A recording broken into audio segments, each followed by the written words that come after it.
Assalamu alaikum dear students, me Sheikh Asaf tutor of mathematics. You are watching essay math vibes. Dear students, हम discuss कर रहे थे infinite series के ऊपर lecture number 10 है जो आज हम रिकॉर्ड करने जा रहे हैं। लेक्चर नंबर 10 में डियर स्टूडेंट्स हम सीखेंगे कि अगर आपके पास जो summation n approaches to infinity हो, ए एन इक्वल टू 0 हो, तो वो टर्म आपके पास कन्वर्जेंस और डाइवर्जेंस भी हो सकती है, और अगर वो नॉट इक्वल टू 0 हो तो फिर वो टर्म आपके पास क्या बनेगी, डाइवर्जेंट बनेगी। और कुछ प्रॉपर्टीज़ हम कंसीडर करेंगे जिनको हम यूज़ करेंगे आगे अपने डाइवर्जेंसी ऑफ टेस्ट को निकालने के लिए। सो आइए क्लास को स्टार्ट करते हैं।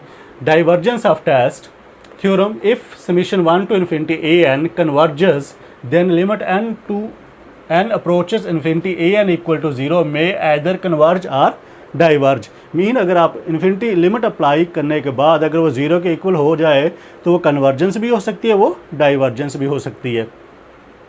लेकिन थ्योरम सेकंड है, if n approaches infinity A N equal to not equal to 0 then the series summation 1 to infinity A N diverge. फिर वो आपके पास क्या होगी, डाइवर्ज ही होगी। सो ये दोनों थ्योरम्स को हम न्यूमेरिकल्स के ज़रिए समझते हैं। Find convergence and divergence, if convergent then find limit. हमने convergency and divergency find out करनी है, और अगर वो सीक्वेंस कन्वर्जेंट निकल आए तो हमने उसकी लिमिट फाइंड आउट करनी है। फॉर एग्जांपल पहला न्यूमेरिकल है summation 1 to infinity cos pi n, so A N equal to cos pi n, limit n approaches to infinity A N equal to limit n approaches to infinity cos n pi. So हम जब limit apply करते हैं, जो n अगर even हो तो cos हमें 1 result देगा, और अगर n ऑड हो तो कॉस -1 रिजल्ट देगा।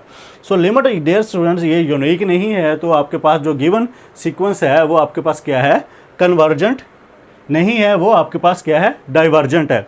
Similarly summation 1 to infinity 1/2n minus 1/2n plus 1, so A N equal to 1/2n minus 1/2n plus 1, 1/2n अगर आप कॉमन ले लेंगे तो आपके पास 1/2 बचेगा। सो इसको लिख सकते हैं 1/2n plus 1। So summation 1 to infinity A N equal to summation 1 to infinity 1/2n plus 1, N की जगह 1 पुट करें 1/2 का स्क्वायर, एन की जगह 2 पुट करें 1/2 क्यूब, 3 पुट करें 1/2 4, तो ये आपके पास इन्फिनिट ज्योमेट्रिक सीरीज़ बन रही है डियर स्टूडेंट्स। सो यहाँ पे इन्फिनिट ज्योमेट्रिक सीरीज़ में ए आपके पास 1/4 है और आर आपके पास 1/2 है, तो लेस देन 1 है तो सीरीज़ आपकी क्या है, कन्वर्जेंट है।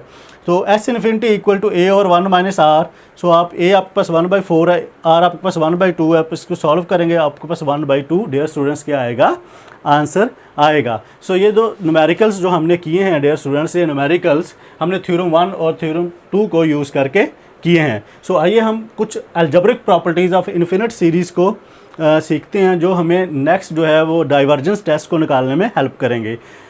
One is, if summation 1 to infinity a n and summation 1 to infinity b n are convergent series with some s and t, then the series 1 to infinity a n plus b n and summation 1 to infinity a n minus b n are convergent and sum of these series are। Mean आपके पास दो series है, एक दोनों की दोनों dear students आपके पास convergent है, तो sum of convergent series equal to convergent. Similarly difference of convergent series is convergent. आपने क्या किया, सम किया, s प्लस टी ये भी कन्वर्जेंट, ये भी कन्वर्जेंट, तो सम भी आपके पास कन्वर्जेंट। सिमिलरली डिफरेंस किया, सो डिफरेंस भी आपके पास क्या आ गया, कन्वर्जेंट आ गया। Number 2, if summation 1 to infinity A N converges and summation 1 to infinity B N diverges, then summation 1 to infinity A N plus B N diverges. Mean आपके पास पहली जो सीक्वेंस है वो कन्वर्ज हुई और दूसरी जो सीक्वेंस है वो डाइवर्ज हुई, तो कन्वर्जेंट प्लस डाइवर्जेंट करेंगे तो आपके पास फाइनली क्या बनेगा, डाइवर्जेंट बनेगा।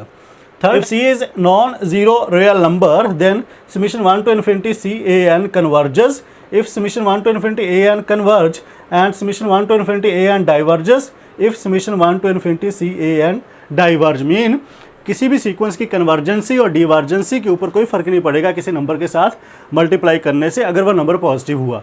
सिमिलरली थ्योरम नंबर 4 है, पॉजिटिव और negative of a finite number of terms does not effect the convergence and divergence of an infinite series.